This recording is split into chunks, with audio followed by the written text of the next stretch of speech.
I forgot I was muted again.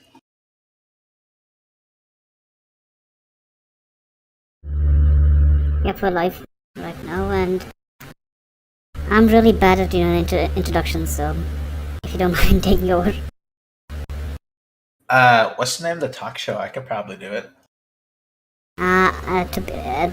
The funny thing is that I haven't really added a name to it yet, and I've been doing this for months. A lot of people tend to wing it. Hello, ladies and gentlemen, and welcome to Ko's podcast. I am the guest, Zhao Luke, and I am here with my lovely host, Ko. And we'll be talking about random stuff.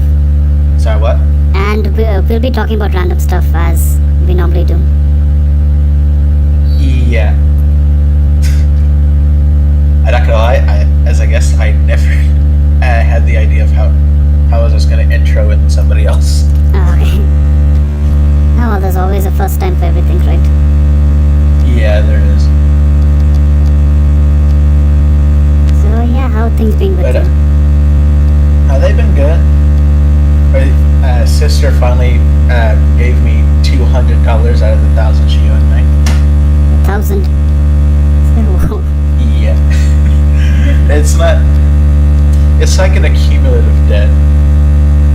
She kept like borrowing like $20 and $50 until like it snowballed over 4 years to 1,000. 1,000. Yep. That's... I don't know what to say. She was also dumbfounded.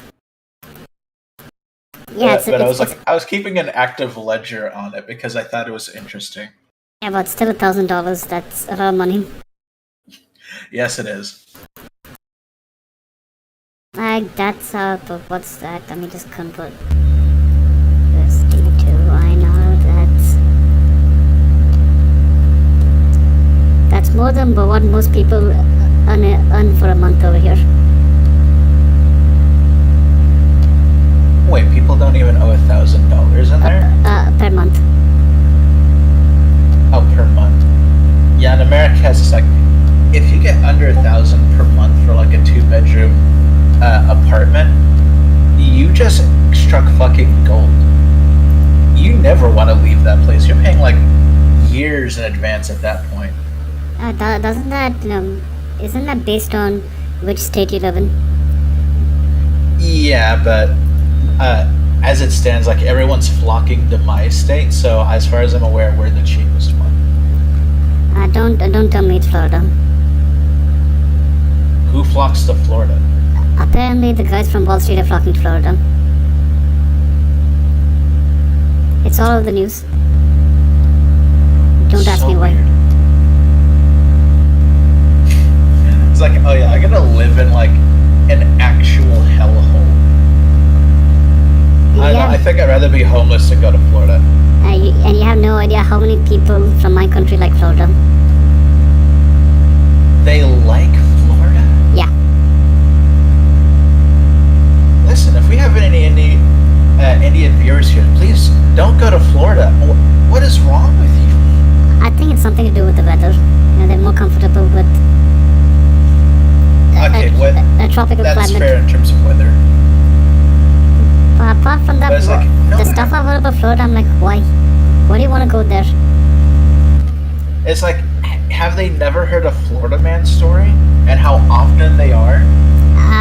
Given that, you get the same stuff over here, it ain't that bad. Oh, right, forgot. I know, I guess in my head, I thought they would want to escape the typical stuff. Like, sure, keep the environment because it's comfortable, but it's more of they go to, let's say, New York, settle down. They're not really comfortable with the climate. Anything that's below 20 is cold. New York is seen as a freedom city, so that kind of makes sense why a lot of immigrants flock there. That's where the money is. If you want me to sum it up, that's where the money is. That's what they tell you, but it's like the rent. Get the cheapest rent is just gonna destroy you. And that's why you live in New Jersey. You go to New York. Now, how's the upstate New York? Is it still expensive? I wouldn't know. It's just like as I am far south. I am Okay, the second furthest you can be from New York. I got it. Yeah, so as far as like New Yorker shit, it's like I only know it's expensive, it's dangerous, and everyone's an asshole. Okay, everyone's an asshole and it being dangerous. That's not something my people are concerned with. Go to any major city over here and everyone's an asshole. Yeah, I can see why they don't go to Texas. About that. They're quite Texans are quite the opposite. There are quite a lot of Indians in Texas as well. Now they're cute. Now you guys are just confusing me. I'd say You guys go to like a hellscape physically, and then go to a financial hellscape. But then you go to like what's almost paradise for like a normal person that doesn't live in a tropical environment. What place would that be? Texas. The only bad thing about Texas for me, other than like the recent really bizarre school shooting, I'm not gonna lie, that it's just the heat. I don't like the heat, and I don't like some of the weird shit that's been going on. Yeah, about that. The thing about Texas and Indians is that it's the weather. They flock to where the heat is. So what? They tend to like. So it starts off like this.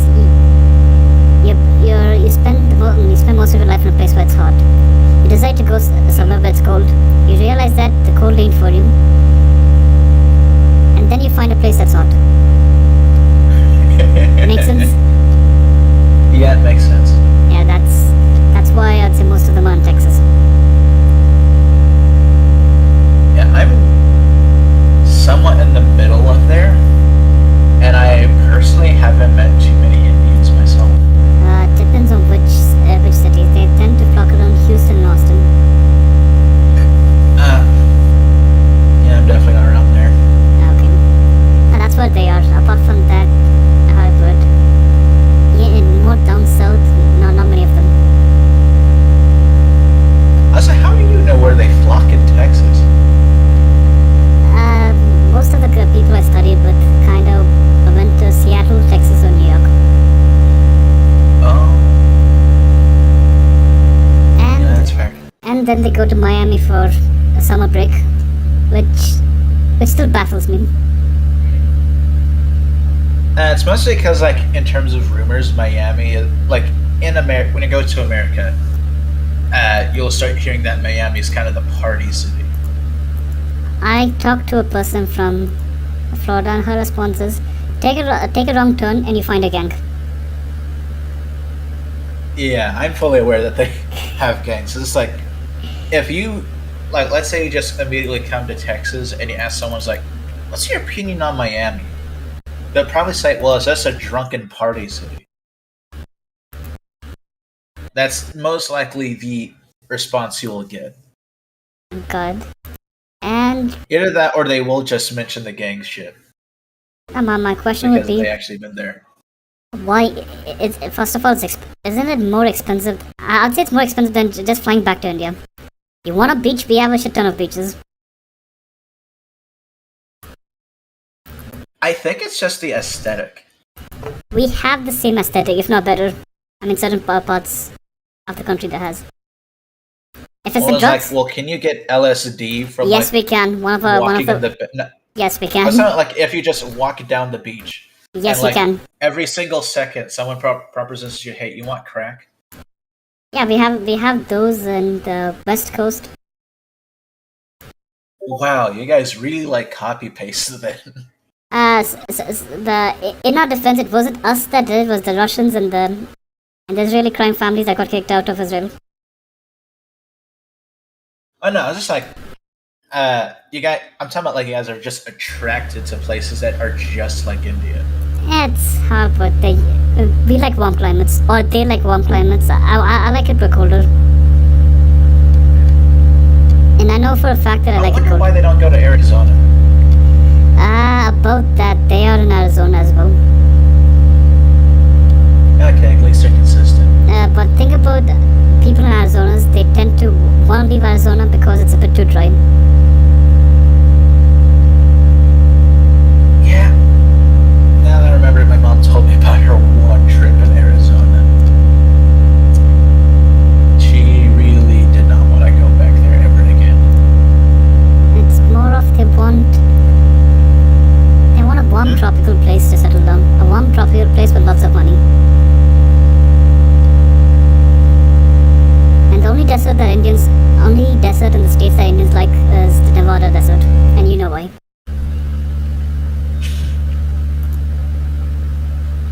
Yep. Gambling's quite fun, I guess. Not like I do it. Listen, I'm American. You can't confess to gambling.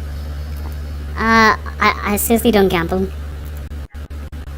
Okay. Thing is, one of my employees back in one of my previous jobs, I worked in gambling analytics, so I know how it's designed in such a way that you lose. So that's what I'm like the first thing they did was teach me all the tricks of the trade. As in why a casino never has a clock, how to keep people in for as long as possible. You name it, I know the tricks. So I'm like, it's as simple as don't get high on your own supply. Yeah, Americans are like very aware of the term "the house always wins." They just don't think about to what extent. Okay. No, it's like when it comes to gambling in India, it's with the exception of two territories, it's illegal everywhere else. However, placing bets on horses is legal and online gambling is legal, which is kind of weird. Online gambling is in such a weird spot within the entire world. Think about online gambling over here. It was initially illegal till they got a couple of gambling companies got some really good lawyers to read the fine print. And the definition of gambling, according to the Indian government, is purely luck, no skill. And these guys just pulled out of ass stating that online poker has a bit of skill. Okay, come on. I mean, like, in that case, yes, tossing a dice has a bit of skill because you have to calculate probability in your head.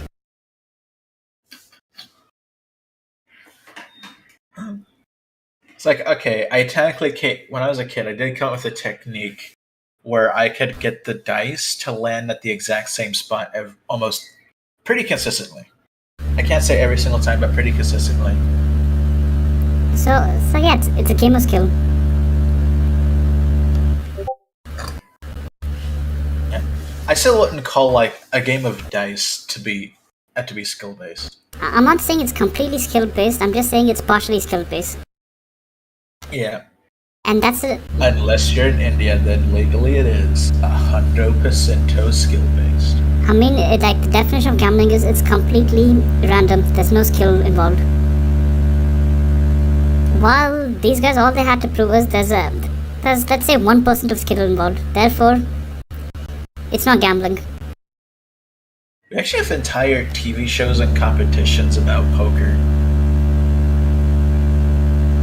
It's like, in my personal opinion, poker isn't exactly gambling, but that's physical poker I'm talking about, not like online poker. It's not just because online poker. In real life, it's a psych out game. No, it's not just online poker when it comes to gambling, online gambling in India. We have virtual sports. It's a simulated sports game where it's like, I don't know if you've ever played FIFA, the same game that EA keeps rebooting every year. They reboot more than FIFA, but I'm fully aware of their Okay, so practices. FIFA has a mode called Manager Mode where you just select the team, and the system takes care of everything else. Now Right. imagine Manager Mode had gambling involved. We have a company that does that. Excuse me?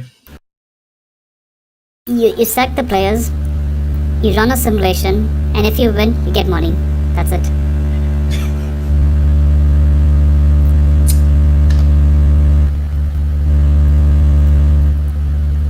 Someone needs to kick down your government's door about its gambling laws. We have powerful lobbies. That is so easy. That is so easy to like just go like, oh, you have a 0.1% chance of winning. And now it's well, how do I put this? They've kind of outsourced it to individual states. So it's up to the state to to legalize gambling or not. And the thing about states is most of them kind of want the money. Yeah, that's kind of why we have Indian reserves in Las Vegas. Have casinos. I mean, at the rate things are going, I could build a casino at my place, get a good lawyer to argue that technically this isn't a gambling den because it's all a skill-based game between friends.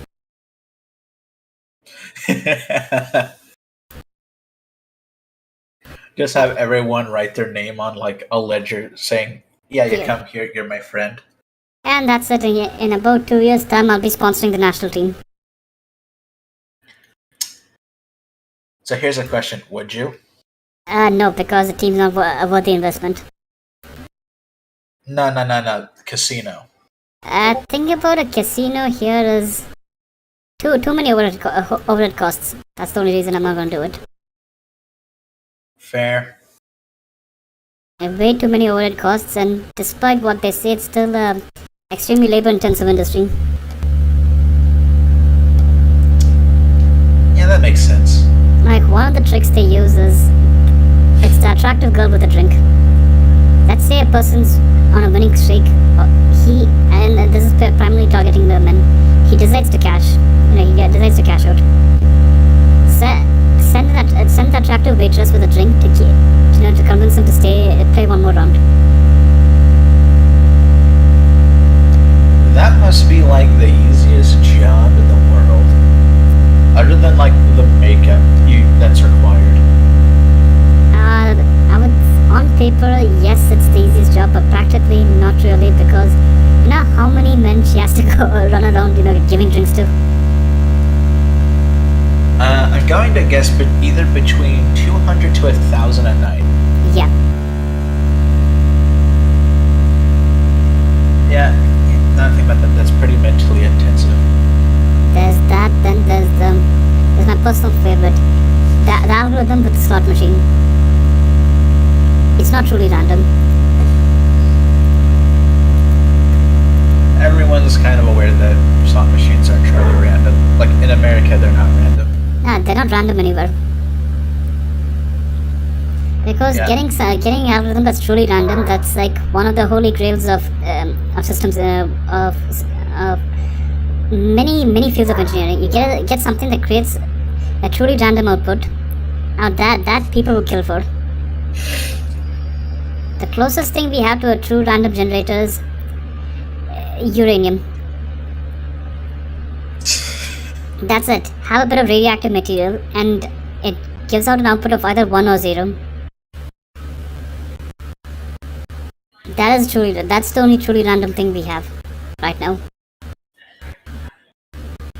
Everything else, how much I would randomly try to make it, invariably it's biased towards one cluster of numbers or the other.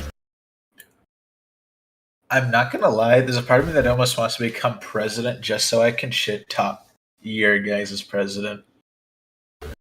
I don't think you want to do that. I think it'd be kind of funny. The reason I said no is our prime minister shit talks a lot. Like a lot. He talks a lot of shit, but he can't really talk from his tower of shit. You don't really understand Indian politicians, do you? It's how do I put this? Like American politicians, despite everything, they tend to be relatively well educated, and they don't throw shit at each other. Yep. Indian politicians, the underlying principles are you have to be uneducated. Yeah, invariably you have to be linked to a crime syndicate, and you have to be able to say stuff that no normal human being would be willing to say. So they just say I fuck kids? Not like that. Your mother is a slut and I fucked her and shit like that's quite common. Every person on Twitter says that every 5 seconds. See, Twitter is different. I mean, you don't know who they are on Twitter. I mean, imagine you're. Yeah, but I also say that to people in real life. Yeah, but I said it to a customer like yesterday. Yeah, but you're not president, are you? No, not president, but I want to say that to his face. I mean, you do like when you're president, you don't want to start an international crisis, do you? Okay, the chances of like a crisis being happening because India got ass mad, it would be more like a skirmish. It's a bit more like how I put this. Another thing is, if you're the only reason they won't kill you is because you're an American. It's quite common for them to get shot in the streets if they, let's just say, they escalate things a bit too much. And to make for context, networking happens in prisons. What was that? So if you want to be a politician, let's say you want to be the president of the United States or a senator, you go to Harvard, you do that 1 year, what called that executive MBA, you network with kids from other rich families and so on. Or you go to Yale, or you go to Columbia. You get what I mean, right? However, when it comes to India, the more educated you are, the less likely you are to win. The best place is you network with the people who are already in power, as in you go to prison. Go to a maximum security prison, get chummy with one of the guys in power, and boom, you already start your journey to become a politician.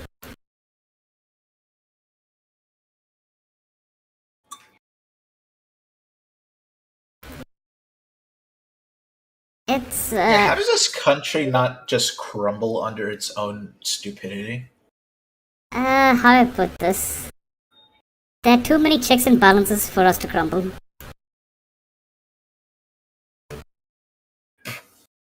So, essentially, democracy stops the whole thing from falling apart. More of bureaucracy stops the whole thing from falling apart. Democracy creates bureaucracy. Not necessarily. I've seen dictatorships. I've seen dictatorships with a lot of bureaucracy. That sounds so counterproductive. Oh, it's like from the reason they do that is to.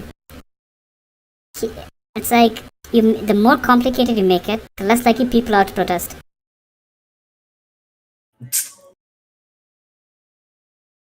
Personally, I would call the People's Republic of China a bureaucratic dictatorship. Okay, now that you brought that up, that actually I actually can see how that works now. You make it extremely complicated that people can't even complain. And then you gaslight them into thinking it's their fault. It's their fault that they can't have kids.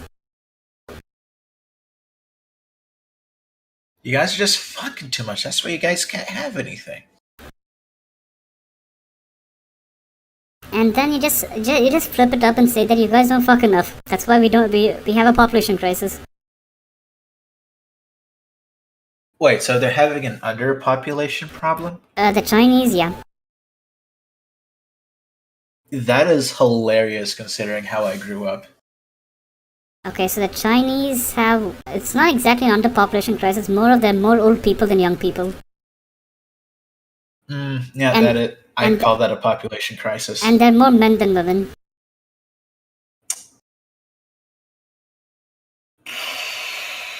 And given that the Chinese have this extremely when I say Chinese, I'm talking about I'm talking about the PRC, not people of Chinese ethnicity. I'll just put it out there. Yeah, you gotta put it out there before somebody in that lives in Chinatown, New Jersey, goes like, "Hey, that's not it. That's not how Chinese people are." So full disclaimer, I'm not talking about people of Chinese heritage. I'm talking about the People's Republic of China, or mainland China for the geography nerds out there. You can barely even say their initials without getting flagged on YouTube for possible child abuse. Or what? Because they're CCP. Oh, okay. Yeah, they YouTube banned CP. Oh god. Now, that's why I'm sticking to PRC. So the PRC, when they came up with a one-child policy, they didn't consider any of the external factors. It was planned by the same guys who thought killing sparrows was a good idea. Oh, now I remember that one. That's a fun one. That's a fun, stupid part of history. Other than the famine. So the entire plan was, we have lots of people, let them have less kids, without considering the cultural aspects of male versus female children and so on. And that's short term. And long term, it's like the current generation. Let's say it's about 1 point something billion. Okay, they get old. Who's gonna feed them? Fucking nobody, to be honest. Yeah. So that's what happened. So they came up with the two-child policy. Just let people fuck. That kind of creates an issue. Like there's this entire thing. I think it's called actually I forgot the name of that. People in developed countries have less kids than underdeveloped countries, or developing countries. I can't say that Japan. I say they should just have the five-child policy. The maximum children is 5. But think about that is, who's gonna feed those 5 kids? I think, was it Romania? I think Romania did something similar back during the Cold War. The only thing they achieved is a world record in human trafficking. They already have a massive human trafficking problem. I mean, it was worse. It was like parents selling their kids.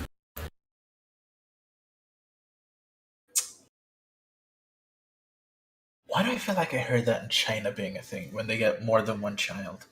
See, when it comes to China, them saying their kids is more of... I'd say it's more of... it's because they care. If they don't get their kid out of their lives, their kid's the one that's gonna suffer. Like, when you're the second child in China, the first thing is the state proposes that you abort the fetus.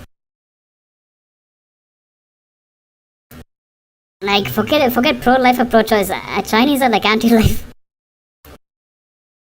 Yeah, I don't get why people always defend China. They genuinely do not care about people. So the first thing is the government proposes that the child is aborted. Let's say the mother refuses because she wants the child. The second thing is the child is treated like shit. The child is born, the child isn't given, I'm quite sure you guys have something like a national identification card or something like that.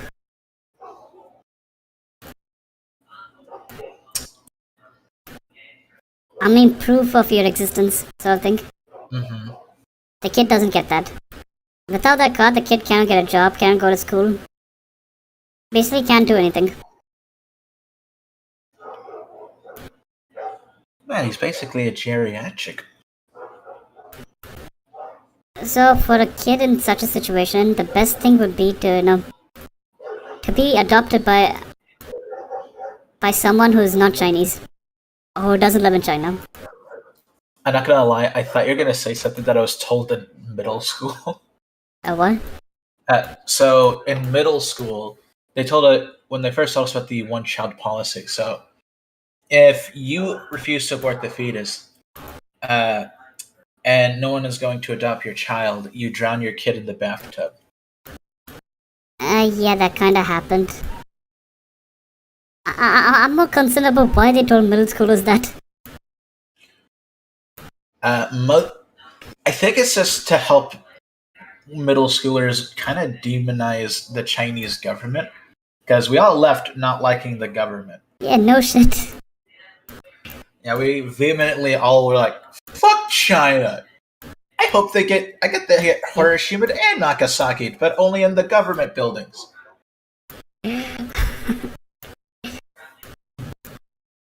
So yeah, that's why they sell their kids. Like you have, let's say, a British couple that visits. You know, they don't have kids. They can adopt a Chinese kid. The kid gets a good life. The mother of the parents of the child get to know that the kid's not gonna be ostracized by society. Okay, now I need to tell my little sister that she can actually adopt a Chinese kid faster. Oh, why?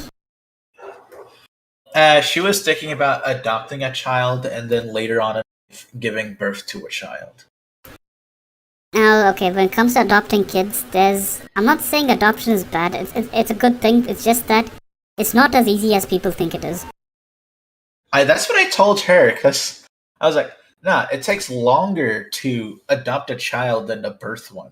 It's not just the legal procedure. It's just that kids aren't like dogs or cats. You know, you can't just switch owners or parents. Mm-hmm. It takes time. It takes time for a kid to to get used to his or her new parents.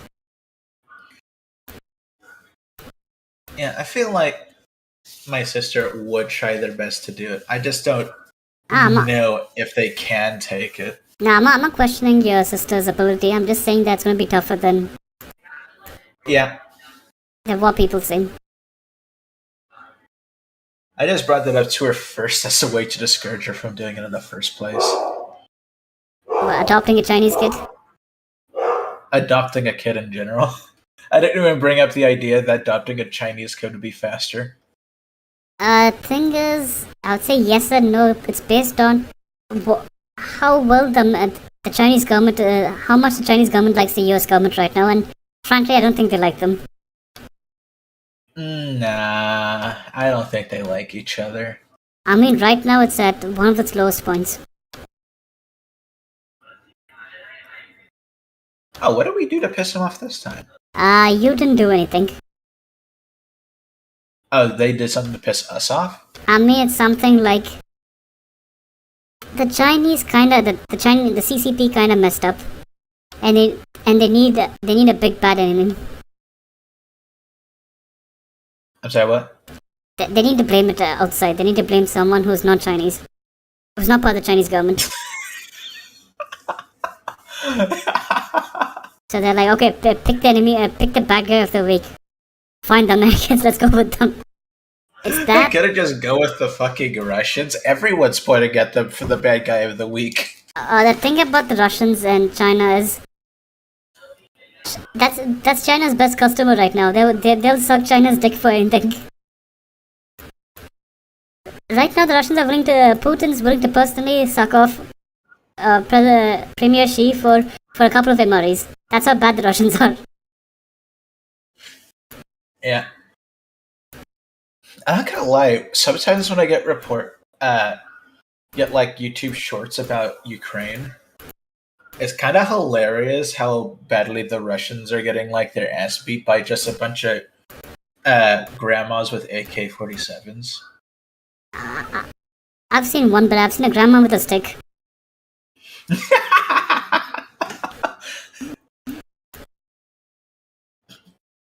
It's more how I put it. It's more of the. It's like Putin. Putin got high on his own Kool-Aid. His regime's been producing so much propaganda. It's reached a point that he believes his own shit. Oh, I thought he always believed his own shit. No, I don't think that was the case. At least that wasn't the case 30 years ago. So he's going senile. Interesting. It's less. Yeah, he was always. That's one thing. I think it's more of his subordinates are a bit too scared to tell him they fucked up.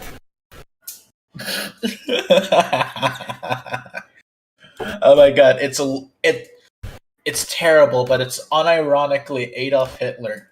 I know it's more of Joseph Stalin if you think about it. I know more about Hitler than Joseph Stalin. That's Okay, what I said. think about Hitler. He just fired them. The chance of him executing people who disagreed with him is pretty less. Stalin, on the other hand, the guy disappears. Take him to the gulag, and then all traces of the guy would be of, let's say, said military officer will be wiped from existence.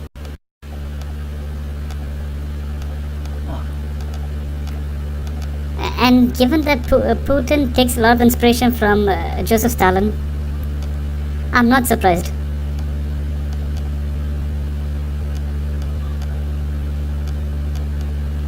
And in a way, history is kind of repeating itself because Vladimir Zelensky, it's like if you take the Russian version of the name, it's Vladimir's Vladimir. And back in the day, Joseph Stalin had a sort of a dick meshing contest / rivalry with the president of Yugoslavia, Joseph Tito. So it was a fight of Joseph's back then. Now it's a fight of Vladimir's right now.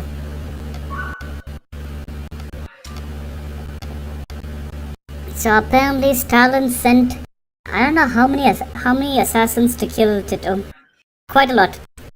It reached a point where Tito got pissed off to send Stalin a message saying, "Stop sending people to kill me. All I have to do is send one." And it's I wouldn't call this a conspiracy theory. It's more of a potential explanation to why Stalin died all of a sudden. Tito got fed up of his bullshit and had him killed.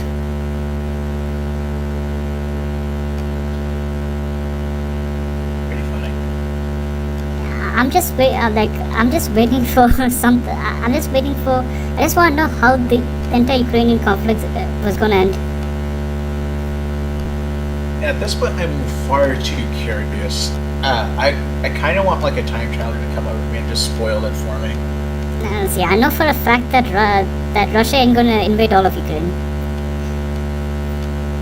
At this point, it looks like a failing battle to even to get anywhere critical in Ukraine at this point. And even the funny thing is, they're actually planning on invading Moldova as well. That's like west of Ukraine.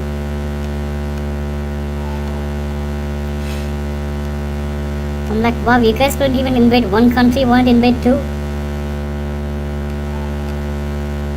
And to make matters worse, there's a guy called I forgot his name. What is his name? So Russia is Ramzan Kadyrov. So Russia is a really decentralized country, despite what they try to portray themselves as. It's decentralized to the point where you can't call it a single country. More of it's a union of multiple countries. So one of the regions is Chechnya, and their quote-unquote president, and I like to call wannabe a dictator light, is Ramzan Kadyrov. The man who wears a dress, as some guys on Twitter like to call him. So Kadyrov is basically, imagine if Putin had a hype man, but the hype man reached a point where, he becomes more of a liability. Now that's Kadyrov. So Kadyrov recently threatened Poland. I'm like, why? What the fuck is wrong with you guys? See, they're just high off of their own farts. No, see, Poland is itching for a fight with Russia. And given that the Polish have figured out that, they can kick Russia's ass 5 times already. They really want to do it. And we have this clown going around saying Poland should be prepared, we're gonna attack Poland. Wow, just giving them the letter to just like, hey, up your defenses, guys. We want to get our asses kicked. And Poland is like, bring it on. I'm quite sure. Poland wants to fight. And given how well trained the Polish military is, these guys don't stand a chance. No. Looking at the Ukraine situation, I'm I am so convinced that we're all they sent was Russian conscripts and not people of any note. The thing is, they don't have people of any note. The majority of the military are conscripts. That is hilarious. Even the elite airborne forces, about 20 to 40% are conscripts. This includes special forces as well. Like just for context, I'd say the U.S. Army Special Forces requires 2 years of 2 years of military service plus additional 3 years of training. Mm-hmm. And a Russian conscript only serves for about a year. Wait, so why is... Oh wait, I forgot. They have nukes. That's why America's scared of Russia. The question is, why isn't NATO just invading them? Right? We're already in a crisis of copper, so we might as well. I mean, why make it easier for your enemy? They're shooting themselves in the foot. Why do you have to invade them when they're screwing themselves? Yeah, I'm pretty sure if I would be surprised if NATO's trying to just whisper to literally every single country except for China, obviously. Go hey, why don't we just, knock on Russia's door and tell them to fuck off? The thing is, with a gun. That's actually happening, and two countries keep refusing to do that. One's China, and one's India. Two major countries. They're minor ones like Syria, but we don't talk about them. Well, I kind of expected India and China to refuse. Thing about India, sucking up to Russia is, I'd say Russia's been a bad friend. And Russia's been a terrible friend to India.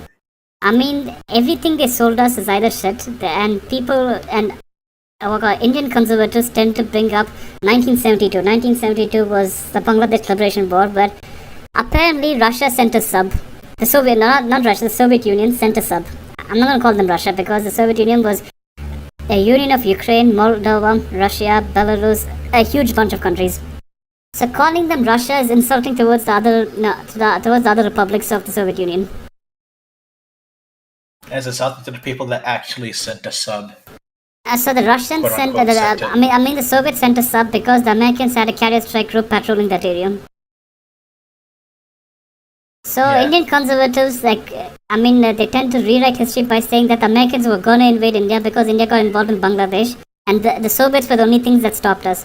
First of all, no, because to launch an invasion, the US military needs, I think, 2/3 majority from the Senate, which they did not have.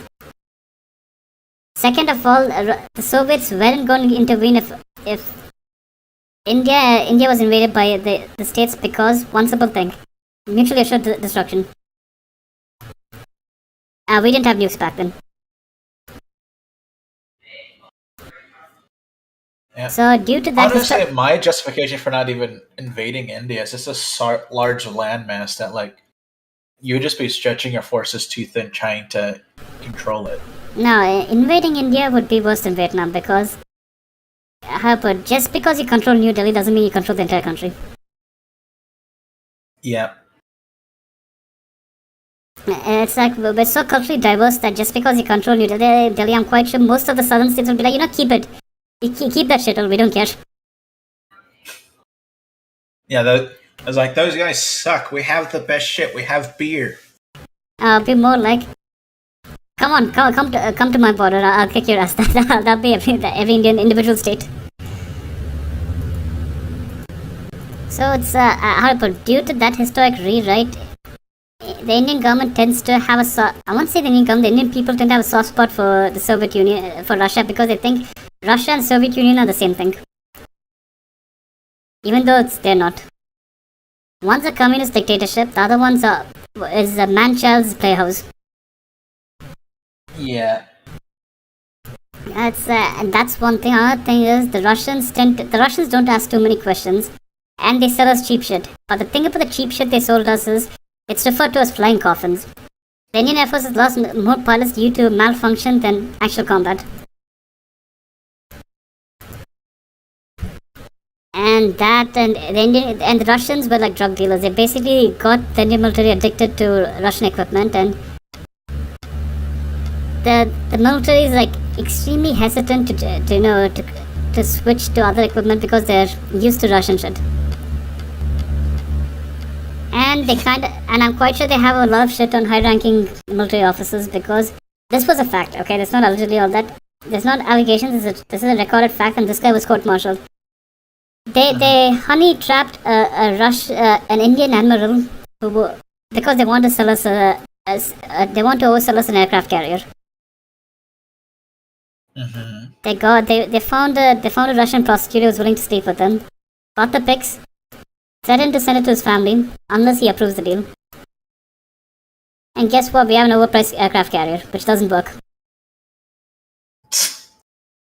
I mean, the Russians claim that they're not, like, according to a treaty we have with them, they're not supposed to sell weapons to Pakistan. No, I will say in terms of like a practical reason. The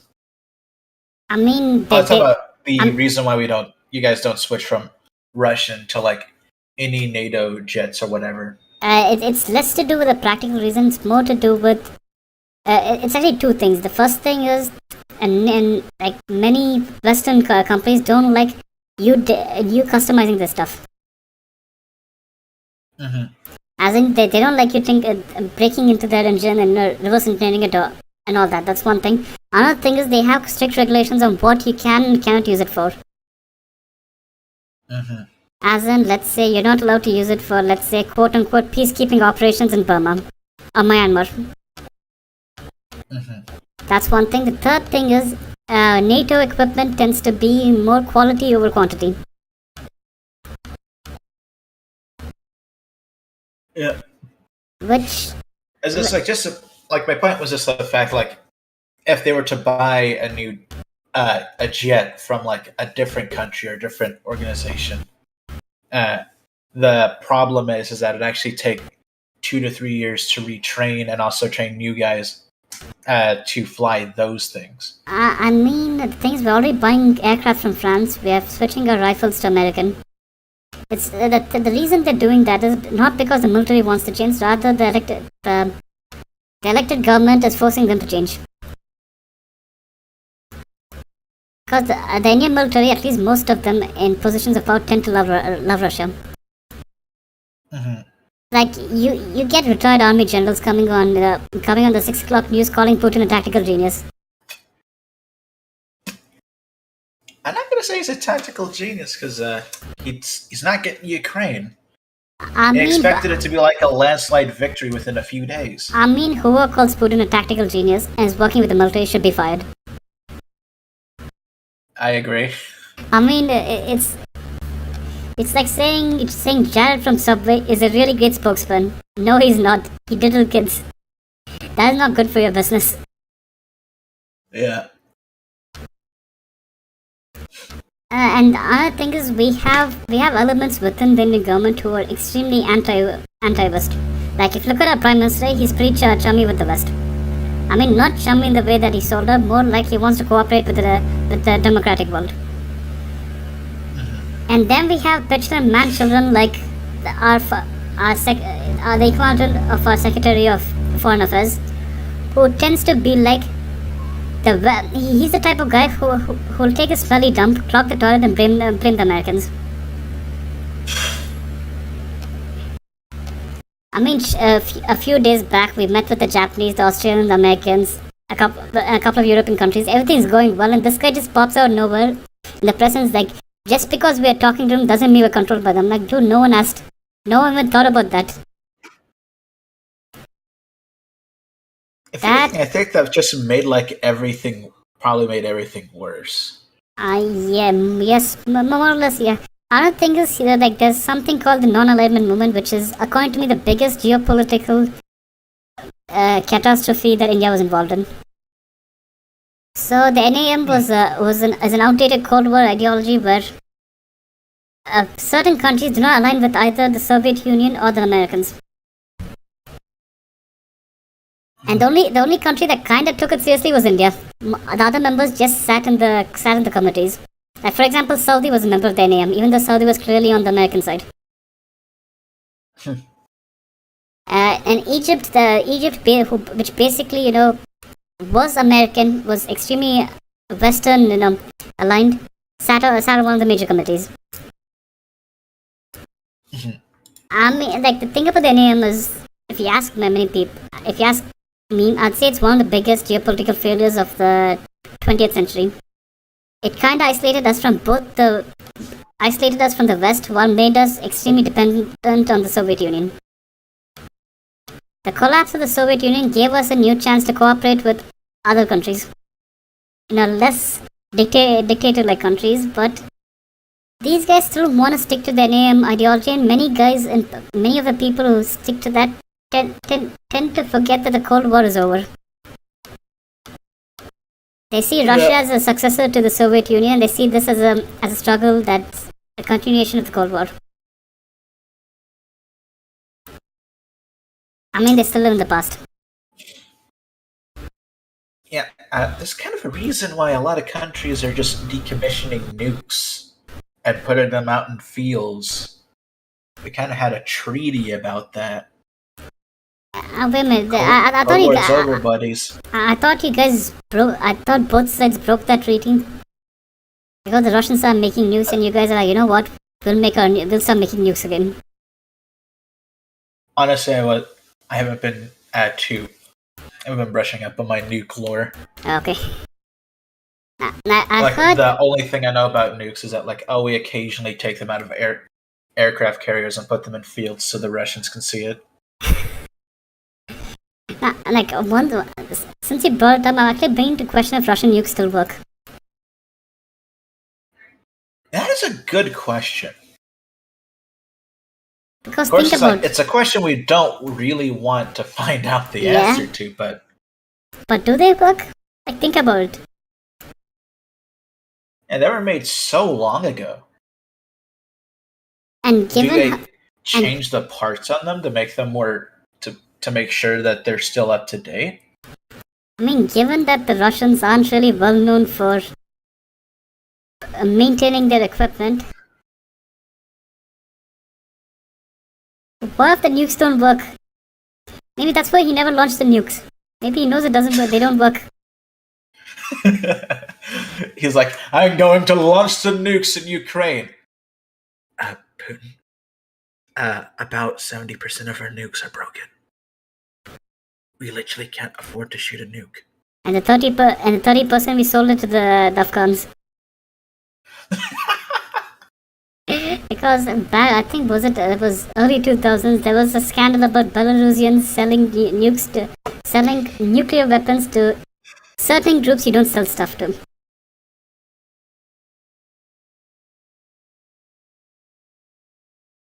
So I won't be surprised if the Russians sold a couple of, nuclear weapons, critical parts to, let's say, the North Koreans, the Iranians, or anything like that. Yeah. I wouldn't be surprised either. And the sad thing is, it's not the national interest to sell nuclear technology to those guys. Actually, I think I played a few games that predicted that sort of thing. And every Tom Clancy book predicted that. Okay, that's why it feels familiar. I played Rainbow Six 1 through Siege. Okay, all of that. Rainbow Six is a tactical unit that just pops up in quite a lot of Tom Clancy books. Yeah. It's loosely based upon the NATO Rainbow teams, which honestly, I thought that was fake. There was a proposal called the Rainbow Teams for NATO, but the problem with a Rainbow Team is that you have multiple countries with different languages, different training methods, working together. Doesn't always work. I mean, you're trained with your team from the beginning because you have to trust each other, even in a subconscious level, which You can't just bring like 10 guys and be like, now you're a team, work together. Yeah. One thing I'll actually give at least Rainbow's the actual games is that they didn't exactly imply that they didn't train together. I mean, it's like how I put this. It's implied that they're part of the same task force, but they're not really deployed together at the same time. That's one thing I noticed. It's like the Brits are deployed alone, the Americans are deployed alone, the Russians are deployed alone, and so on. Oh no, I was talking about the game. I didn't read the book. I mean the game, the book, they're all deployed together. What game were you playing? I'm talking about Rainbow Six Vegas. Nah, I'm talking about Rainbow Six Siege. Okay, yeah, Siege, that's a different story. It's Siege in a way is more or less a reboot. It's like a Can soft. it even be called a reboot? There's no story. No, there is a story. There are aliens and shit. All I know is the operator trailers, and I played the game. I mean, there's a DLC with aliens and shit. Extraction? I think so. The one with the virus that resembles the chimera virus from what's that game called? Yeah, Rainbow Six Extraction. Yeah. No, that's canon. That's canon. It's now canon that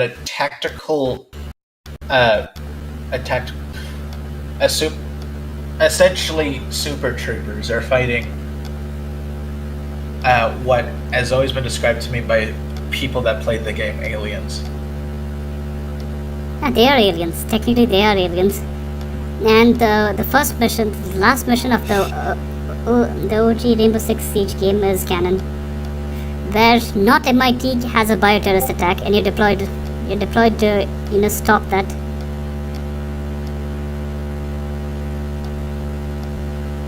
That's canon.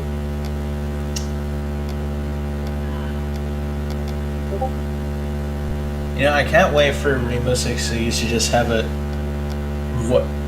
really stupid mission about stopping a moronic kid shooting at the school.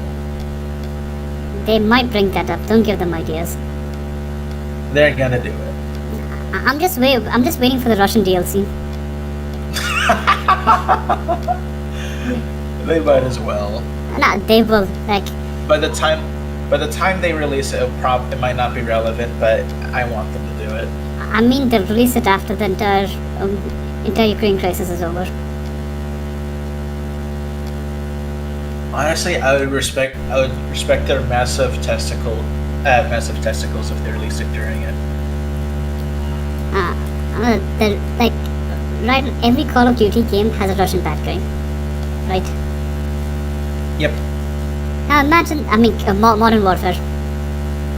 Modern Warfare and Black Ops has a Russian bad guy.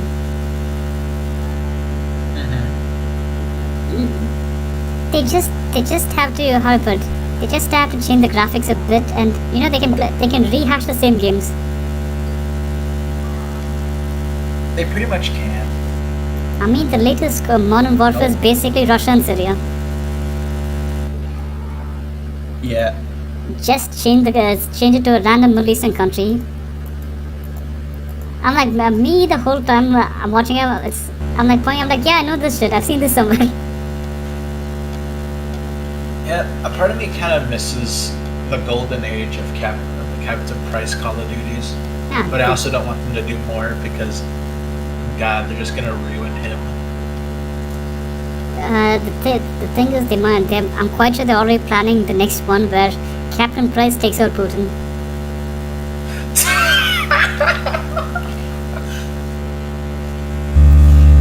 Think about. I know you're serious. I know you're serious, but the concept is hilarious. It is hilarious till you stop playing it.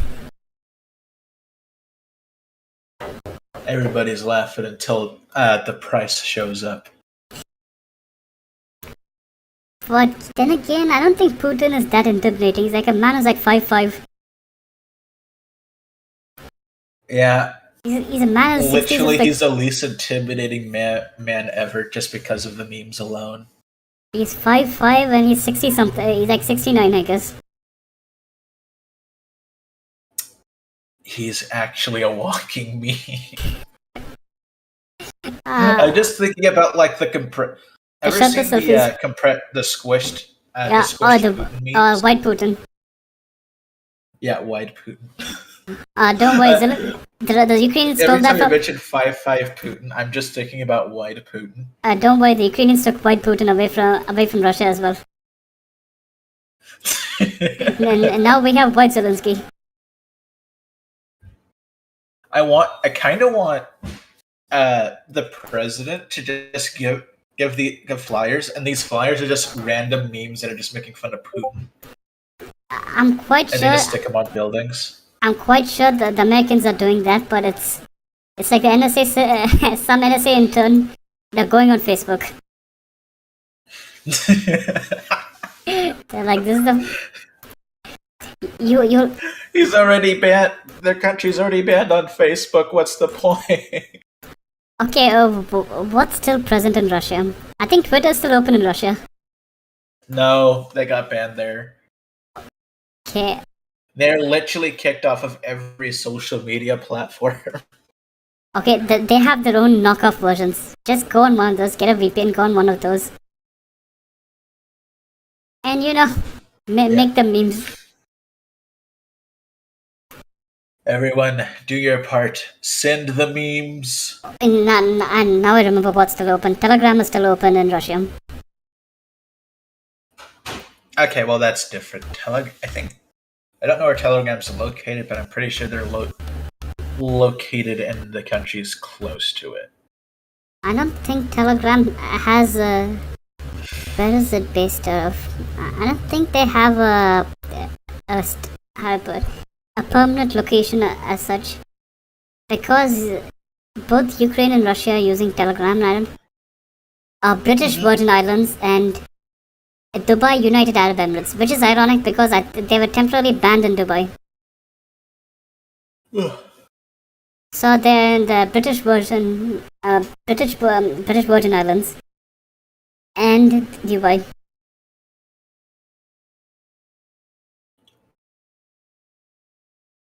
Well, that's Dubai is such a funny country to me.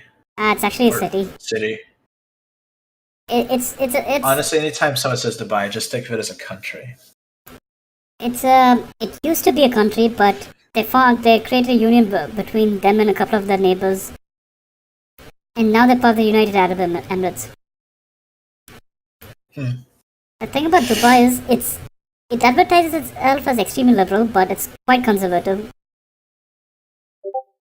Yeah, you can't if I remember correctly, you can't hold the hands. Yeah. In public. And then no shows of public affection. Yeah. Because think about the kids. Ever read up on their anti-debt laws? And you're talking about Islamic banking. Yeah, I've heard of that. Yeah, it's like there are actual car lots full to the brim of Lamborghinis and like exotic cars. I've been there. I've seen that. It's like Dubai is unironically advertised in the car community as this is the place you can go to get cheap luxury vehicles that are actually you can get current year luxury vehicles. That their only problem is that they have a lot of dirt on them. That's fine. Hire a Bangladeshi to clean it, because I'm telling you, the entire workforce of Dubai ain't Emirati. Mm-hmm. They're Bangladeshis, Indians, Pakistanis, Filipinos. I mean, Asians as a whole. It's like I'll buy a car from India for two thumbtacks and a funny stick. I mean, the cars over here are expensive. Go to Dubai. Go to Dubai, and the sad thing is you'll never meet a local guy over there. All the people you meet are Asians who just went there for a decent job. Yep. Oh yeah, if I remember correctly, they're having a bit of a building crisis. Yeah, the thing, that's not just them, that's the entire Middle East. Yeah. I just knew about that because I forgot what class it was, but we were talking about just Dubai as the structures, the buildings and all that, and I never went to a single architecture class, and yet we were talking about it. And they're just they just mentioned, yeah, They're technically just building a bunch of towers on sand that are eventually just going to collapse. Not just And that. Dubai is just going to look like that. Is going to look like Spec Ops: The Line. Oh, I was gonna say that's the future of Dubai. I was gonna say that, and the only thing that will still be standing is Burj Khalifa. What was that? The only thing that's gonna stand in Dubai after society collapses would be the Burj Khalifa. And I had a chat with the structural engineer behind it, and he's like, he told me about how much shit they had to go through to make it 800 meters long. Oh, no, 1 kilometer tall. Was it 800 1 kilometer? Let me just check. All I know is that it's like they're compensating for something.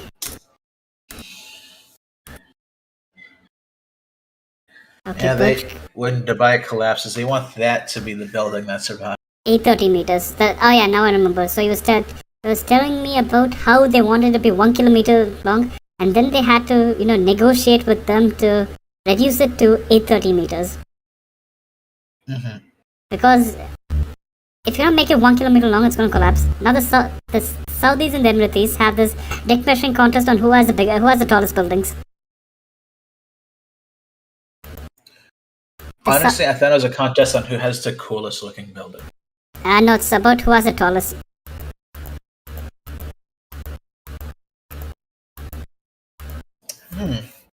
Another case of the rich destroying an entire city. It's more of another case of the rich compensating for something. Well, yeah, but it's like, come on, you're rich. You can just pay someone to say that your dick is huge. I mean, just because someone says it doesn't mean it's true. Your four wives know it's not that huge.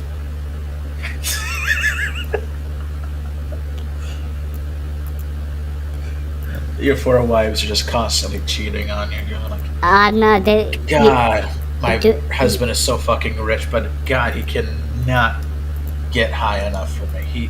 He is a 1-incher. I mean, they could do that, but Saudi still has executions for adultery, so. Alright, I forgot about that.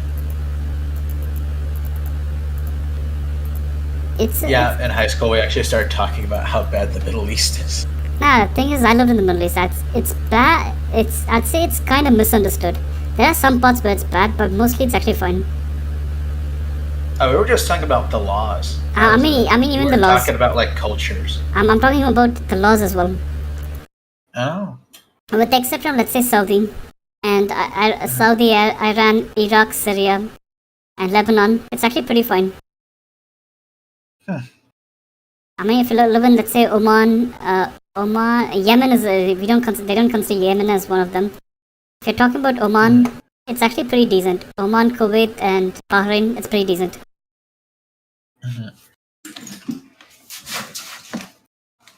It's like how I put, and these 3 countries actually have freedom of religion.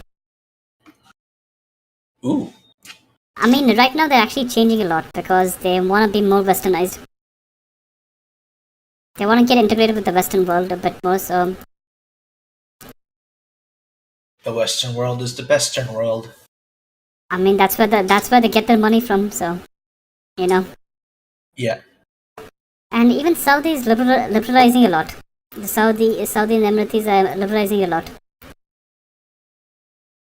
Yeah. So I remember in high school, we essentially just called Middle Eastern stupid because of their literacy rate.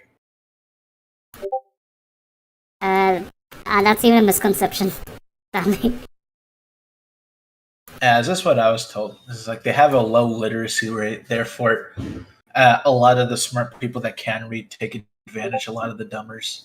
That's a misconception. It actually is a misconception.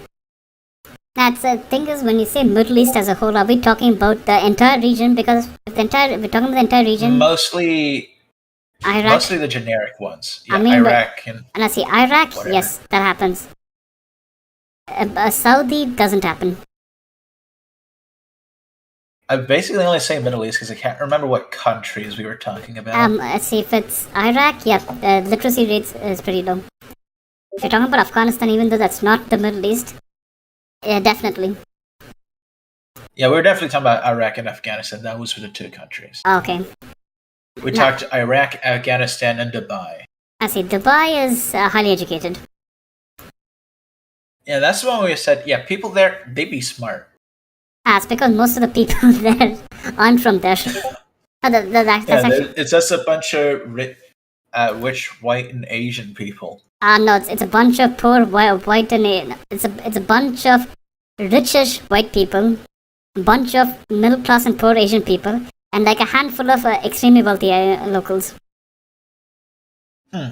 So one of the guys in that region, not Dubai, but from one of those countries, taught me this trick: dress up like a local. If you go to Dubai, dress up like a local. Everyone will treat you like a queen. I mean, the thing is, since the local population is so low, there's a high probability that you're the king's niece or something like that. Yeah, I'm not dark enough for someone to think I live there. So see, if you're how I put this, if you're a person of color and you're not like East Asian or something like that, you could pass for a local. I mean, all you have to do is get I'm the a man of fair skin, but it's like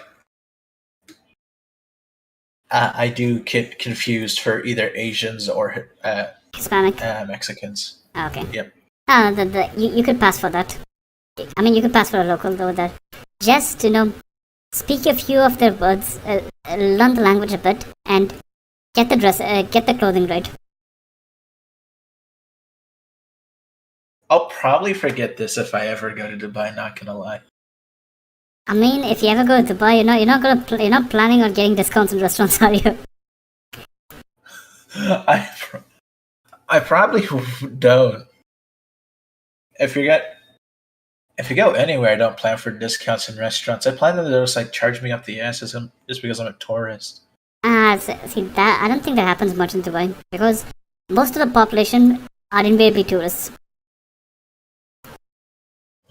I mean, they're not people from that place, so the chance of you getting charged extra because you're a tourist is pretty slim at best. Yeah. Like places I want.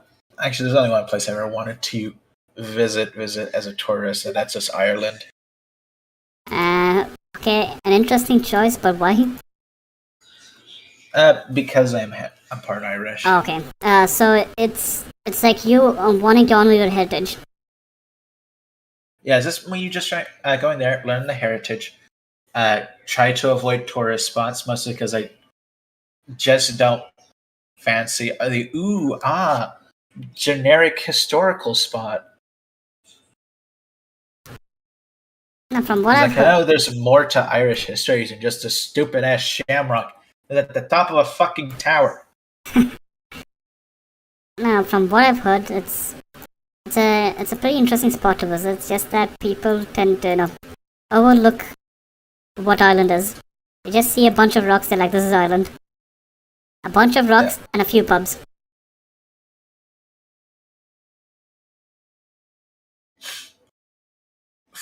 There's a part of me that feels that at some point Ireland is going to be the next Scotland. In what way? In terms of they're going to break away.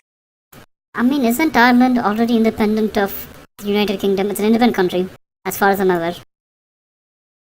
So it kind of isn't.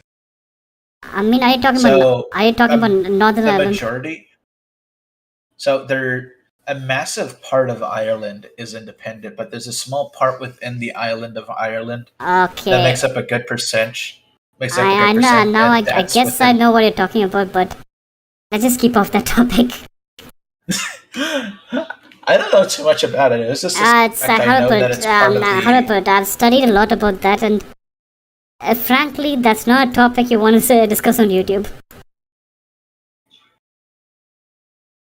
I am now super curious. No, the IRA was considered equal to AQ of Middle East. Yeah, I actually only recently started watching Peaky Blinders, so I'm only Ollie just starting to get a concept what the IRA was. Thing is, I was kind of well connected with the British community when I was in the Middle East, and I knew a few veterans who were in Northern Ireland. The shit they tell, it's like I'm like, good lord, what's going on over there? It's like we have a region in India called Kashmir, but it's like there's separatism, there's guys who want to join Pakistan, there's guys who want to stay with India, there's guys who want an independent country, and and that place was pretty brutal. That place is still pretty brutal, not gonna lie. But compared to Northern Ireland, that's a pretty cool vacation spot. Like, one of my concerns with Brexit was the Northern Irish issues, heating up again. Yeah, and considering how England is right now, I don't think there's unless they start terrorist attacks. I don't think there's going to be an actual conflict. No, I'd say think about England, like the current United Kingdom is if they restructure their government. Scotland and Ireland will actually be pretty chill with them. Scotland, Ireland, and Wales will actually be pretty chill with them. It's just I'd say most of it has gone down to quote-unquote traditions that they still maintain. Yeah. As in, right now, there's an Irish parliament, not an Irish parliament. They have a Scottish parliament, they have Welsh parliament, and then they have I'm not sure of the Welsh one, but they have an English parliament. What I'm saying is just merge, let each one of them be independent, then merge all three of them.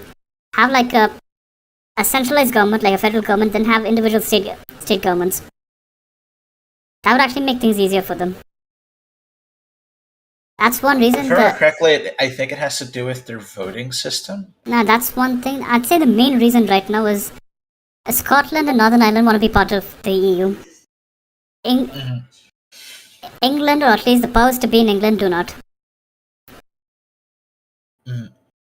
So it's kind of that situation where they're like, wait a minute, we voted to stay in the EU.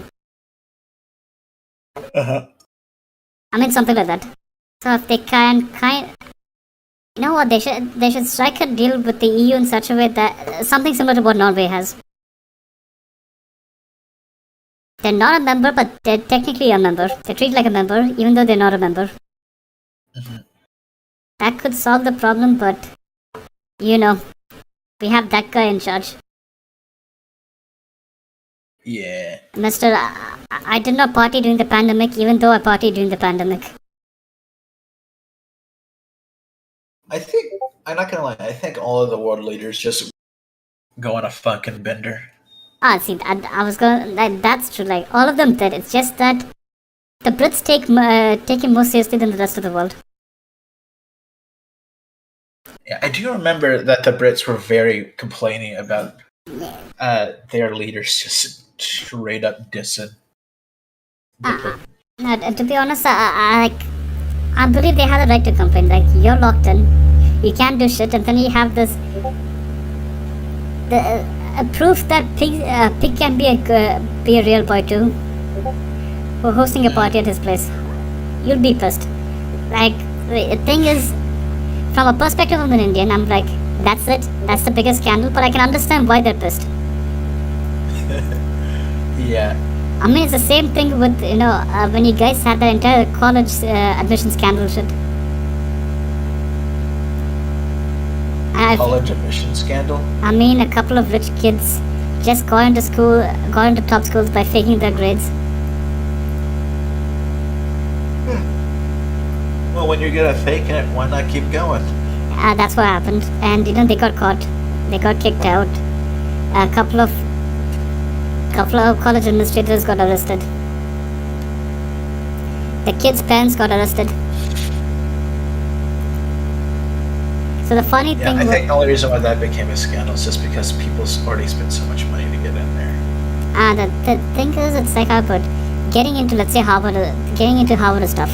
I'm not sure if Harvard was caught in the scam. I'm just taking Harvard as an example. Don't sue me, Harvard. But my thing is, you get into Harvard and stuff. You work your ass out, okay? You want to go, and then some rich kid just pays someone to fake a couple of documents to get into Harvard. how pissed off would you be? Personally, mostly because I'm not a big fan of college. I probably wouldn't be that too peeved, but I can get why somebody is really peeved about it. Yeah, I get it. So that's something that happened. But the thing that we over here found funny was like that's it, because this happens like in every major university that's not controlled by this central government. It happens over there. You pay money, you get in. Like one of my cousins got into medical school, and I'm never gonna go to his practice after he becomes a doctor, because his dad, who's not extremely wealthy or anything, just paid off the college administrators. Then like we call it a donation. It's like, yes, I'm donating to your university because I believe in your cause. Now please make sure my son gets into your university. Or I might not continue my donation. Oh no, it's a one-time donation. In America, it's just like if that happens, it's a continuous donation Okay, no, it's until like, they leave. I mean, that's for rich people. The donations that I'm talking about are people who are for the middle class or the lower middle class bracket. I mean, see, we have democratized corruption. Imagine that. Yeah, corruption is like at the forefront of everything. So think about corruption over here, like compared to, let's say, certain places. It's like, for us, it's nothing to do with, a dictatorship or fake elections. That's more to do with people being fucking lazy. Like what happened was I talked to one of the police chiefs in the city. He brought this up. That we have the cops have something called the 300 rupee rule. 300 rupees is like I think it's about $3 or something like that. So what happens is when you go into the police station, you want shit done, you stand in a line with the rest of the common folk. But if you want the special line, you pay the officer in charge 300 rupees. He gives your stuff higher. He gives your complaints a higher priority because you get to go to the special line. And there's no intimidation or anything of that sort. It's just that you pay 300, you get the extra line. You get the special line. Or you have to wait for like 10 or 15 minutes more. And some of you guys really want to go back to communism. There's that, and then there's like how to put, when you enter a place of worship in most of the parts of the country, you have an entrance fee, which is implemented by the government or the temple. It depends on who controls it. And they have different brackets. You have the special line, you have the normal line that's free, you have the special line, which is like pretty cheap. Then we have the ultra special line, which is kind of expensive, and so on. See, I'm non-religious, so it doesn't. That concept just blows my mind. Yeah, well, I was gonna say I'm non-religious, but it's kind of weird that, in the face of your God, you have to pay money. Yeah, it's just like, to bask in your God's glory, to pray in front of Him, you must pay $300. Okay, it's not that much. It's like $10 at most, but still. It's economics of. So in America, it's economics of scale. I think you're talking about preachers. That's a different thing. We have those as well. Yeah, it's just like everyone. I'm talking about Christian preachers. Yeah, I know which ones you're talking about. We have those here as well. Yeah, it's like there are straight up some preachers that will go like, "Will you please donate to this lovely holy establishment?" And they go like, "No, 300. Don't give me that $5 shit. I know you got 300." I mean, at least one of them isn't wanted by Interpol for running a kitty diddling ring. Okay, this guy isn't Christian. This guy was see, as a non-practicing Hindu, I can state that this guy ain't one of us. I mean, he's a clown who allegedly diddled kids. He's wanted by the Indian authorities. He somehow escaped the country. Now he's somewhere in South America running his own quote-unquote free state.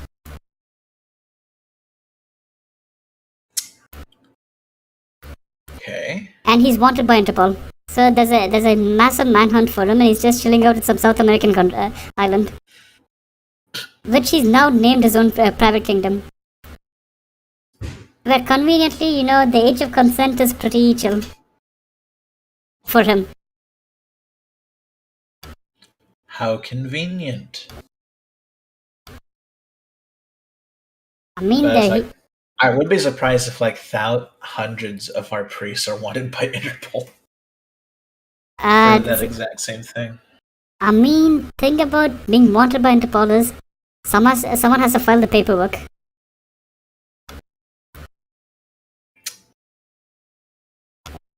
That is a lot of effort. Yeah, it's less to do with effort, more to do with you don't want to be ostracized by the rest of your community. Yeah. Here, if you tell a cop that this guy over here, that guy right there, he's a pedophile. Yeah, he's gonna try to do it professionally, but that cop is seeing red right now. I mean, that's not just the States, that's everywhere else. Yeah. I mean, when it comes to kitty diddling, it's one of the few things any cop, okay, regardless of them being clean, dirty, or anything, no one's gonna stand for that shit. Like over here in certain states, they shoot to kill if it's a pedophile. They just take him out, shoot him, and be like he tried to escape and was self-defense. I still think that's so, it's fucked, but it's hilarious. I mean, I'm just thinking about a YouTuber just shooting a small kitten, and it's the kitten had a gun.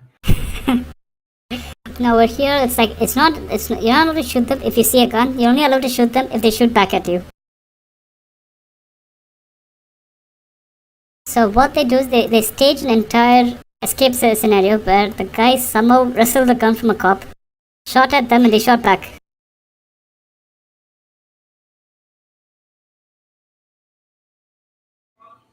And if it happens to be someone that, let's say, society doesn't normally accept, Internal Affairs ain't gonna look into it. They'll just take their word for it. Yeah. Which is fine, because... In America, no matter what, it has to be investigated. No matter what, you're always gonna have that guy. No, see, it will be investigated, but no judge is gonna take that paperwork seriously. And the cop shot a pedophile. What, you want me to say that he's not a hero? That happens here. I mean, or they'll be like, yes, I believe a story where the pedophile wrestled him, shot at a cop, and they had to shoot back at him to protect their men.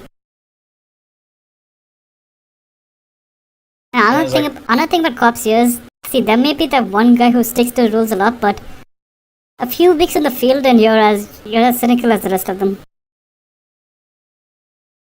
Yeah, I'm not surprised. I mean, you're either corrupt or you're a cynic. That's the two stuff you find around here. But even the worst of the worst, when it comes to kitty diddlers, they tend to stay away from that. That's a line they don't cross.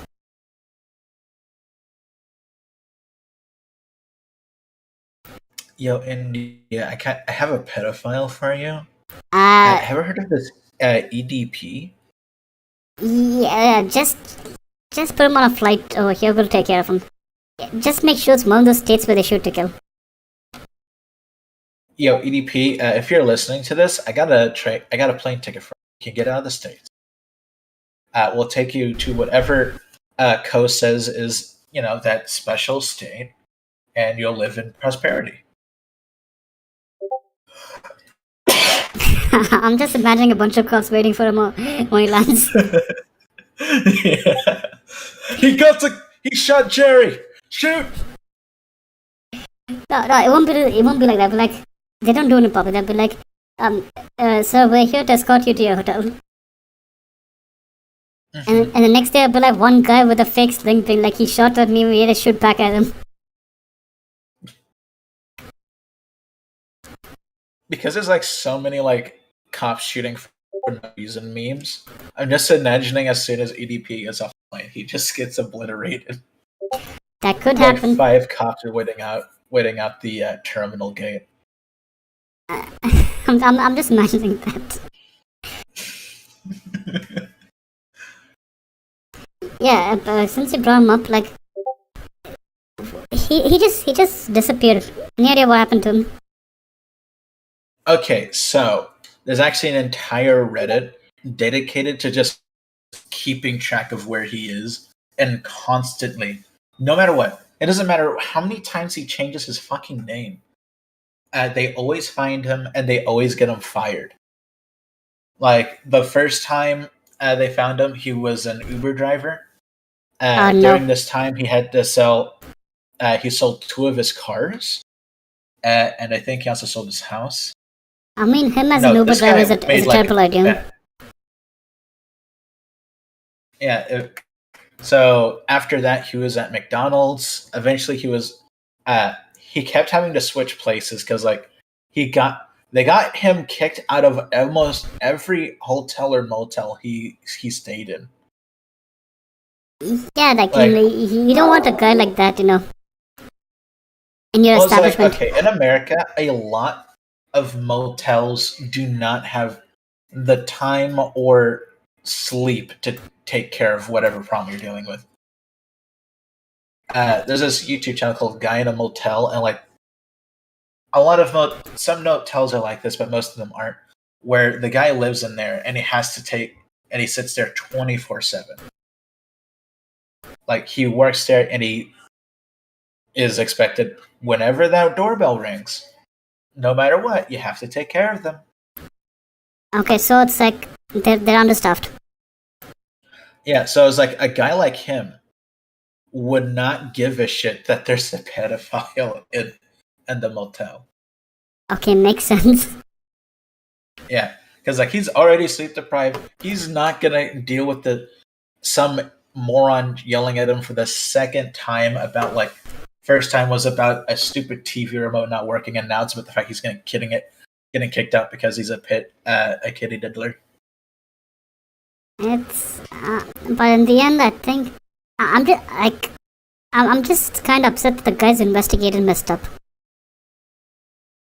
Yeah, well, I say it's less of a mess up and more of like they did it for the wrong reasons, therefore it was fucked from the beginning. Oh, they did it for clout, that's there, but I mean, they didn't follow any protocol. They kind of contaminated the entire crime scene in a way. Yeah. Like, there's this guy called Anxiety. Okay. He actually gets people behind. He actually gets kitty dealers behind bars, and he also I think he sends it to them first, and then he sends the stuff to the police first, and then goes up to them. I don't know how it goes. No, I think he doesn't really go into it. I think standard protocol is you inform law enforcement immediately, and springing the trap and all that, you can coordinate that with law enforcement. Yeah, I do know one part of his process is that like he fishes a pedophile, he gets them to agree to meet after like doing all this shit, and he sends like all of the account information to the police, so in court they can't say any of this is doctored. Okay, that works because the issue is they can always say that most of it is doctored, unless there's court appointed oversight. In this case, law enforcement. Yeah. And I don't know if I told you this, but there was one specific case that I had to handle. It was the weird thing was it was a 17-year-old and a 12-ish-year-old. 17 knocking on 18 and a 12-ish-year-old. Mm-hmm. So a really tricky situation. Yeah, at least in America that's tricky. I don't know about your guys' age of consent. I mean, it's tricky because age of consent is 18, but since they're both minors, they can be prosecuted. Even though he's 18, and she's close to 18, and she's a kid. Yeah, it's so weird that I have like anytime the word teen comes up, I still think of like a normal teenager. So it's like even though I know a 12-year-old is like basically same thing as an 8-year-old in terms of just pure size and innocence. For some reason, my brain still keeps thinking about like the typical normal 16-year-old teenager dating a 17-year-old. I mean, that's where, lawyers don't call them teens, they just call them innocent children. You gotta play your cards. You gotta rile up the angry crowd. Yeah. So it reached a point where, like, there were lots of people who were aware of it. They're like, it's fine, he'll change. I'm like, shut the fuck up, he won't change. What are you talking about? And so what I did was, but the thing is, I don't know how much the kid was telling the truth, because the kid was a pathological liar. Like, the kid never told me, I just figured it out on my own. So, like, it reached a point where I talked to a cop that I know, and he's like, it's disturbing, but we can't do anything. But he left me with one. I talked to a cop. I went to uni with him. And he's like, but he left me with one method, which kind of kept me happy, because he's like, people like that don't suddenly stop after they reach the age of 18, right? Oh, right. I think you told me this on my show. I might have. Yeah, because you told me, like, yeah, you knew a guy that's below the age of consent, but at the moment he turns 18 and does it again, they're going to shoot to kill. And they will shoot to kill. That's because that state loves to shoot to kill. But thing is, it's like that wasn't his only victim. That much I know. Almost never is. It's like someone who's another VTuber who's like, oh, you want shit on him? I have like files on him. You want those? I'm like, okay. It's not like I want to take him down, but this is disturbing. Yeah. After all, when you see like something like that, you just gotta put your foot down and do what you can. Yeah, it's.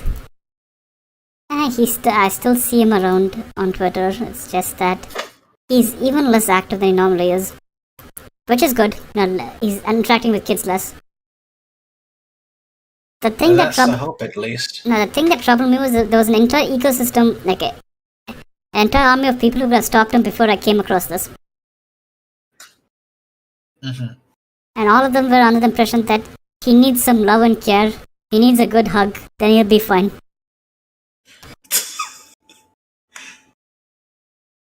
It just reminded me about what you think Indians needed to just say to Putin to get him to stop messing with Ukraine. I mean, like, see, the thing is, if this happened in the streets of India, that guy's gonna get lynched. It's just that but people online, at least this group of people, they tend to be more optimistic than the average Indian. The average Indian's gonna lynch him, have him hanged, tell the local cops that he fell, tripped on his neck and died. He accidentally hanged himself. That's what the average Indian's gonna tell the cops. Because when it comes to kids, any culture, except the primitive barbaric ones that identify kids as adults, any culture doesn't, accept us. It's just that you have a bunch of weirdos in this case who are like, no, he'll change because he's my friend. I'm like, yeah, fuck you and your friend. This is also kind of another reason why I don't like Japan. Yeah, it's like how, but it's like more of the guys who did it, they were kids. They were kids who thought they were adults. They thought we could handle it by showing him love and care. Yeah. Like, sometimes, you have to get rough. Sometimes there are people who are not worth being saved. Yeah, optimism is good, but optimism on everything is a disease. I mean, there are some things, you could consider unforgivable sins, and this one is one of them. Yeah. I mean, sure. Something called we need to get the noose or we need to get the massive blunderbuss. I mean, sure, you could forgive a guy for selling weed when he was a kid on the side of the street. He had his reasons. You get what I mean, right? Or coke on the side of the street, He had his reasons, but there's no justifiable cause for traumatizing a kid. Yeah. Like sure, the guy selling drugs on the side, you can argue that maybe he's in a financial situation. He or she's in a financial situation where they needed to do it. I'm telling you, no one's in a situation where they need little kids to, to get stuff done. Well, when you think about it, he could just be one of them porn stars, and he had no choice but to diddle that kid because he would get a lot of money. I mean, if Tucker is a porn star, then I don't know what the human race has come to. I mean, who is watching his shit? Put them behind bars. Because despite everything, he's a minor. Yeah, obviously I was being facetious, but I know. There's this one anime that I watched. Okay. So, and it's on season 2. It's called Gunslinger Girl. Okay. They taught one of the backstories for one of the main characters is that he started off as a normal investigator. Okay. And was recruited to the agency after his first encounter with an actual kitty diddler ring. Okay. So what happened? His first love showed him this place where, as she suspected, they were making snuff films where they where they touch the child, okay, and kill the child after recording it. This sounds extremely Japanese, but go on.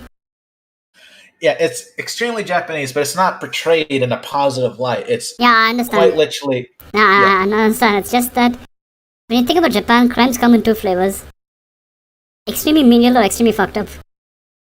Yeah, but it's, essentially just ends with like almost a hopeful thing where the lady that he loves dies while she's trying to resuscitate the child that was just touched and is in critical condition. Okay, so she saved a kid. Yeah, she saved a kid, and that kid goes on to literally kill terrorists. Okay, sounds good. Sounds like a good watch. Essentially, the lore. It is a good watch. The entire series is about watching kids kill terrorists. Now I will watch that. Just DM it to me. DM the name to me. Yeah, if I can find. Take your time. Take your time. There's no need to rush.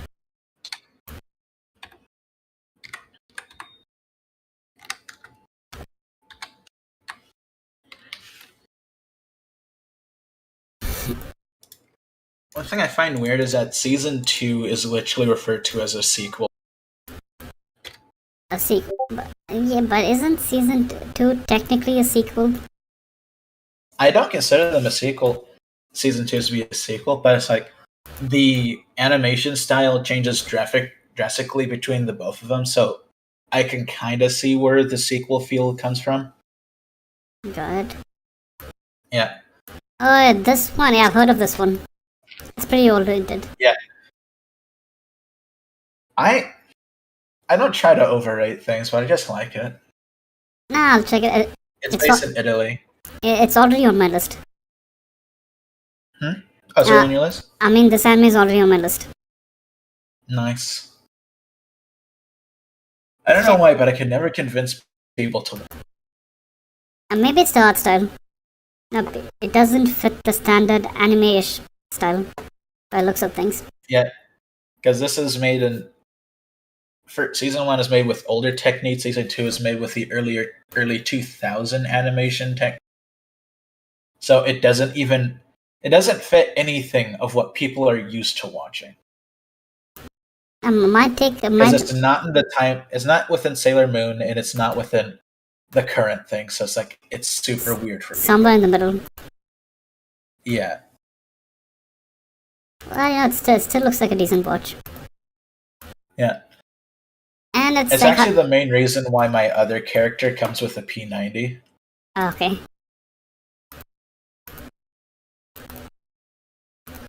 Yeah. The main character of season 1 uses a P90. And That, it's ex- kind it's that, really explains, fun to that, watch. that explains the season's cover art. Yeah. Her name is Henrietta, and then it switches to Triella for season 2. Okay, those are the most Japanese European names I've heard. It's like Yeah. it's like they have a set of extremely posh European names, which I'm quite sure most Europeans don't use. Yep. If I remember correctly, I think Triella was found in France. Okay, isn't it set in Italy? It's that's set what- in Italy, but they reference other countries, and Okay. I think the backstory episode is in France. Okay. Yeah. Well, either way, it seems like a good watch. Okay, another thing is, I think I should end this short. I have to go grab some dinner. Yeah, fair enough. It's getting lunchtime for me. Okay, cool. I mean, thanks a lot for joining me. That's no problem. It was fun talking to you again. Yeah, same here. Oh, yeah, mate. See you, and thank you, chat.